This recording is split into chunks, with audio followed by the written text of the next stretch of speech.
नमस्कार विद्यार्थी मित्रांनो, मागच्या तासिकेमध्ये आपण a plus b whole cube याचा विस्तार कसा करायचा हे आपण शिकलो होतो.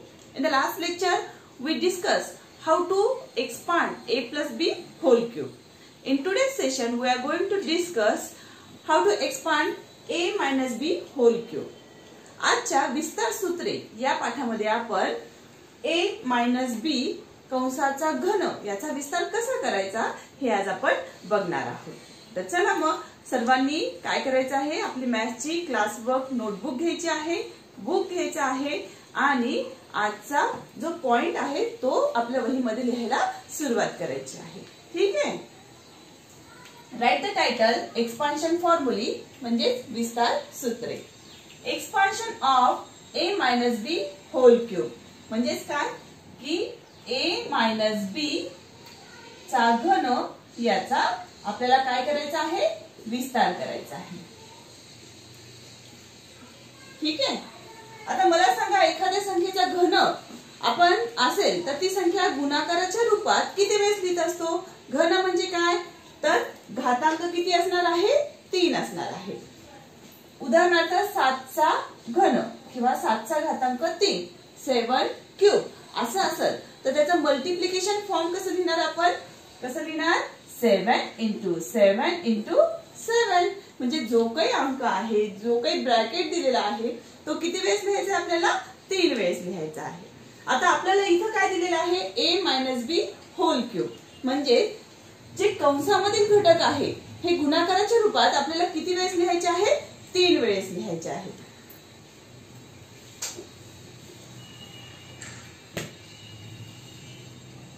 a minus b whole cube is equal to किती वेळेस लिहू गुणाकाराच्या रूपात, 3 वेळेस. म्हणजे a minus b into a minus b into a minus b किती वेळेस लिहिलं आपण, ते 3 वेळेस लिहिलेलं आहे. आता मी हे पहिलं a मायनस b जशीच्या तसं लिहिले. आता हे जे दोन आहेत a minus b a minus b, in these two brackets the numbers or the variables, the given algebraic expression is same. a minus b आहे इथंही आणि इथंही तेच आहे. त्याच्यामुळे मी इथं a minus b कंसाचा वर्ग लिहित आहे. वर्गच का, कारण की इथला घातांक 1 आणि हा घातांक 1 गुणाकारात घातांकाची काय होत असते, बेरीज होत असते. म्हणून इथं घातांक किती झाला आहे, 2 झालेला आहे. आता in the next step a minus b into a minus b whole square याचा एक्सपान्शन काय आहे सांगा बरं. आपण मागच्या इयत्तेमध्ये ह्या वर्षी सुरुवातीला सुद्धा आपण बघितलं होतं. तर काय आहे, a square minus 2ab plus b square हे आहे a minus b whole square. a minus b चा वर्ग याचा विस्तार जर करायचा असेल तर तो काय होतो, a square minus 2ab plus b square हा त्याचा विस्तार होत असतो. आता गुणाकार, आता बघा इथं काय आहे, ट्रायनोमियल आहे, इथं बायनोमियल आहे, इथं 3 पद आहेत, इथं 2 पद आहेत. म्हणजे जसं आपण 3 अंकी संख्याचा गुणाकार 2 अंकी संख्याने गुणतो तेव्हा काय करतो म्हणलं होतं मी की 7 ने एकदा ह्या सर्वांना गुणून घेतो, नंतर काय करतो, जे उत्तर येईल तर प्लस साइन देऊन पुन्हा 2 ने ह्या सर्वांना गुणून त्यांची काय करत असतो, बेरीज करत असतो. तसंच आता आपल्याला इथं काय करायचं आहे, एक ब्रॅकेट ही कॉन्स्टंट ठेवायचं आहे, दुसऱ्या ब्रॅकेटची 4 करून 1 बाय 1 त्याला काय करायचं आहे, मल्टिप्लाय करायचं आहे. a right the next bracket as it is a square minus 2ab plus b square. उरलेले जो भाग आहे, उरलेली जी टर्म आहे ती चिन्हासहित घ्यायची. आता इथे काय आहे, प्लस बी आहे का मायनस बी आहे, मायनस बी. त्याच्यामुळे आता इथे काय घ्यायचं, minus B. Right the next bracket as it is a square minus 2ab plus b square. कळालं इथं सर्वांना.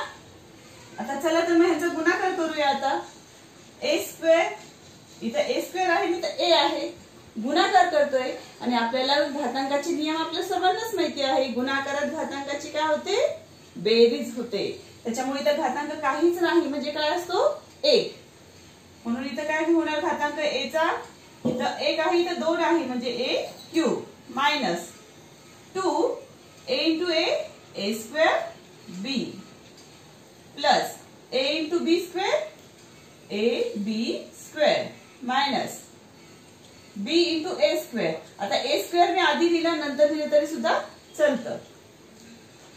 a स्क्वेअर b हे मायनस आणि हे मायनस काय होणार साइन आता प्लस प्लस 2ab स्क्वेअर हे मायनस आणि हे प्लस वेगवेगळे साइन आले की गुणाकारात काय होतं निगेटिव्ह म्हणजे ऋण निगेटिव्ह मायनस b क्यूब. इथं सर्वांना कळलं ह्याचा गुणाकार केला आहे आपण. आता पुढच्या पायरीमध्ये काय करायचं आहे जे सारखे टर्म्स आहेत ते आपल्याला जवळ लिहायचे आहेत. a क्यूब कोणता आहे का a क्यूब नाही. a क्यूब जशीच्या तसं लिहिलं मायनस 2a स्क्वेअर b. आता a स्क्वेअर b असं कोणतं आहे का पण हे इथं आहे ते आपण दोन जवळ लिहून घेऊया. 2a square b minus a square b. ठीक आहे. पुढचा पद लिहा a b स्क्वेअर प्लस बघा आता हे आणि हे दोन लाईट टर्म्स आहेत मग इथं लिहून घेऊया 2ab square minus b cube as it is. जे लाईट टर्म्स आहेत त्यांना आपण अंडरलाईन करून घेऊयात जेणेकरून तुमच्या लक्षात येईल की आपल्याला ह्यांची काय करायची आहे बेरीज वजाबाकी जी क्रिया ह्यांची होती ती आपल्याला करायची आहे. a cube as it is हे पण मायनस आहे हे मायनस आहे सारखे जर चिन्ह असतील तर काय करतो आपण त्यांची बेरीज करत असतो. मायनस 2 आणि इथला 1 किती 3a स्क्वेअर b. इथं कोएफिशियंट सहगुणक काहीच नाही म्हणजे किती असतो 1 असतो प्लस इथे पण काहीच नाही म्हणजे किती आहे इथं 1. हे 2 आणि हे 1 किती झालं 3ab square minus b cube. बघा आपल्याला एक्सपान्शन काय मिळालं आहे a मायनस b होल क्यूबचं a cube minus 3a square b plus 3ab square minus b cube. आता सर्वांनी काय करायचं आहे आपल्या गणिताच्या वहीमध्ये हा फॉर्म्युला लिहायचा. त्याच्यानंतर त्याचं एक्सपान्शन जे आलेलं आहे कशाचं आलंय हे a मायनस b होल क्यूबचं एक्सपान्शन आहे. हे एक्सपान्शन सर्वांनी आपल्या वहीमध्ये क्लासवर्कच्या वहीमध्ये 10 ते 15 वेळेस लिहायचं आहे. Write this formula 10 to 15 times and learn this formula. In this way you can solve the next example very easily. तुम्ही जर हा फॉर्म्युला पाठ केला तर तुम्हाला काय होईल की ह्याची पुढची गणित आहेत ही तुम्हाला एकदम सोप्या प्रकारे एकदम छान प्रकारे सोडवता येतील. ठीक आहे. सर्वांनी काय करायचंय आपल्या वहीमध्ये हा फॉर्म्युला लिहून घ्यायचा आहे. मग आपण पुढील गणित सोडूया. सर्वांनी फॉर्म्युला लिहून घेतला तर चला मग आता आपण काही उदाहरणं त्याच्यावर आधारित जी उदाहरणं आहेत ती सोडूया. आता एक्सपान्शन आपण बघितलंय a मायनस b होल क्यूबचं एक्सपान्शन काय आहे a cube minus 3a square b plus 3ab square minus b cube. सर्वांनी माझ्या माग 2-4 वेळेस नाही का म्हणायचं आहे जेणेकरून तुम्हाला काय होईल हे गणित लवकर सोडवता येतील आणि पाठ तर सर्वांनीच करायचं आहे. ठीक आहे. आता पहिलं एक्झाम्पल बघा काय the first example is x minus 2 whole cube. x minus 2 कंसाचा घन. आता सुरुवात करतानाच काय लिहायचं सोल्युशन. आपण कोणत्या फॉर्म्युलाचा वापर करणार आहोत तो आपण लिहून घेऊया. a minus b whole cube is equal to a cube minus 3a square b plus 3ab square minus b cube. ह्या फॉर्म्युलाचा आपण वापर करणार आहोत. त्याच्यामुळे डॅश डॅश करून काय लिहून घ्यायचं आहे by using this formula. by using this formula. Now we are going to solve this example. आपल्याला काय दिलेलं आहे x minus 2 whole cube. x minus 2 त्याचा घन दिलेला आहे. आता इथे बघा ए म्हणजे काय आहे एक्स, बी म्हणजे काय आहे 2 आहे. आपण मागच्या वेळी जसं केलं होतं ना तसं लिहून घ्यायचंय सर्वांनी. ए म्हणजे काय आहे एक्स आणि बी म्हणजे काय आहे तर 2 आहे. आता लिहूया ए क्यूब. ए क्यूब म्हणजे काय एक्स चा क्यूब मायनस 3 इंटू इथं काय चिन्ह नाही म्हणजे कोणतं चिन्ह असतं गुणाकाराचं. ए स्क्वेअर म्हणजेच काय एक्स स्क्वेअर इंटू बी, बी म्हणजे काय आहे 2 आहे प्लस 3 इंटू